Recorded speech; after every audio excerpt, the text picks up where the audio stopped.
I am Rogue. Welcome back. Today we'll be studying about subgroups.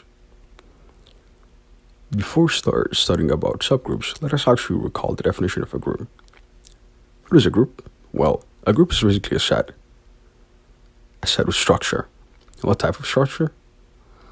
Well, a group is a set with a binary operation on itself such that binary operation is associative and that the order of parenthesization when we multiply those elements in G does not matter.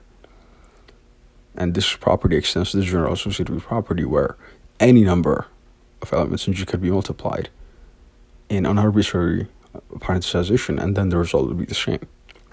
The second axiom is that there exists a unique identity element in G such that for any element in G, the product of that any element with that arbitrary element in G in both orders, the left or right product, would always give that same element.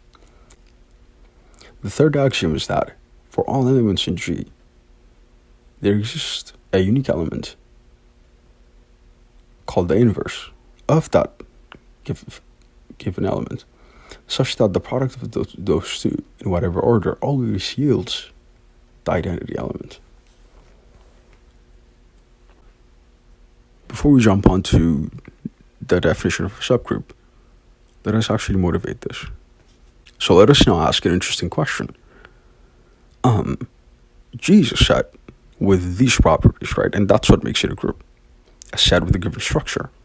Is it possible for G to have subsets that actually satisfy the group axiom themselves, but they're subsets?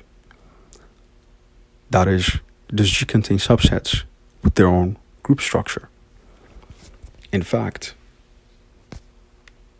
all groups contain such subsets that satisfy the group axiom.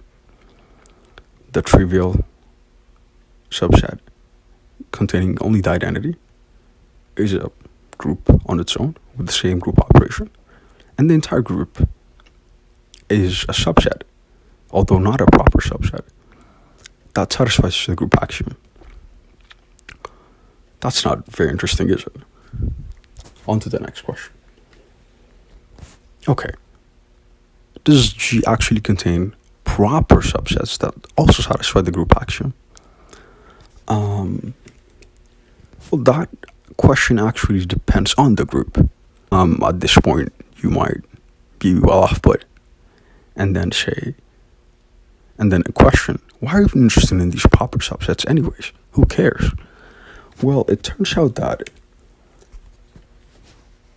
the presence or absence of these subgroups and various properties that they have, such as their order, reveals so much about the original group structure itself and many more properties about the group.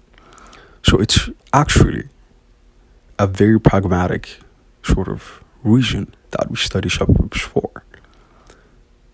If there's a very complicated, monster-looking group, there's actually a group called the monster group, then a better way to study its properties would be to study subsets, right? And then subsets that satisfy the group axiom themselves. And then those would reveal a lot about the main group itself. An interesting sort of example would be that if you were lucky enough to find a subset that satisfies the group axioms, and that subset ends up being non-abelian. Non-abelian meaning it contains the group operation does not commute on that subset. Then we know for a fact that the entire group is non-abelian. So these type of progressions are actually, these type of revelations are very crucial. In fact, I would like to bring your attention to a running theme in mathematics. Mathematics tends to have a lot of running themes that keep occurring in a lot of subfields in very different contexts. In fact, the history of algebra is not quite far from this. The idea of groups kept on reoccurring in a variety of mathematical ideas, and then the abstract concept itself emerged much later. And one of these running themes is actually this. So you study a given mathematical object that satisfies a given set of axioms. And these objects are interesting on their own right. But then the next step usually is to study sub-objects that satisfy the same axiom as the main object. In our case, the main objects are groups, and the sub-objects are aptly named as subgroups. Why do we care? Well, as I've tried to mention, in this running theme in mathematics, this would lead us to actually learn a lot about the main object from the property of the sub-objects. And we will keep on doing this a lot in mathematics as things go on. And we'll see this time and time again. Okay, now that we have a good idea of what we're talking about, let us actually axiomatize the definition of a subgroup.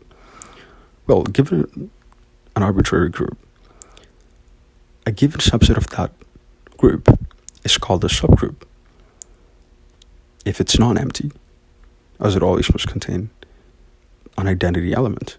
And it turns out that the identity element for any subset of G, if it's a group, is the same as the identity element in G. It must be closed under multiplication, and it must be closed under inverses. The fact that, say, H is a subgroup of G is denoted by H is less than or equal to G. The idea is basically that, like, subgroups are simply groups or subsets with a group structure that are present within the main group. And in fact, there's a very interesting point in that it might be the case that given a larger group with operation, let's say operation 1, we might actually find subsets that satisfy the group axioms with a different operation called operation 2. But we won't consider that necessarily a subgroup of the first one because it's a different binary operation. And another point to actually emphasize is that notice how we didn't actually mention associativity in the definition, right? It's one of the crucial points in the definition of a group. It turns out that associativity is an inherited property, right? If a property holds for a group, for an entire group, if it's an inherent property of the operation itself, then regardless of the size of the elements on which that operation is considered, that property would be satisfied, and associativity is one of them. And as we'll see later, like, commutativity also follows suit, in that if the larger group is commutative, then the smaller subgroups would have to be commutative. Let us now see a few examples. So consider the staple group, that is the group of integers under addition. This is a very important group in fact, number 3. And it turns out that its subgroups have a form NZ, right? Where n is an element of integer, like where n is an integer itself. For instance, like the group 1z under the group of the set 1z under the operation addition is the group itself. And the group 2z under the operation of the addition operation is the group of even integers under addition, right? If you check independently the axioms for a group, it would satisfy all of them. An interesting sort of like counterexample to subgroups is the group 1 go minus 1 under multiplication. So this group, it turns out, is in fact the set is a subset of integers, right? 1 and minus 1 are obviously integers, and 1 and minus 1 under the operation of multiplication actually form a group, right? That in the element being 1. However, it turns out that this is not a subgroup of Z, even though the set is contained in the bigger set Z because the operations are different. So another interesting example for us would be the group of rotations of a regular polygon, which actually form a group. And this group is a subgroup of the much bigger group of the dihedral symmetries of the given polygon.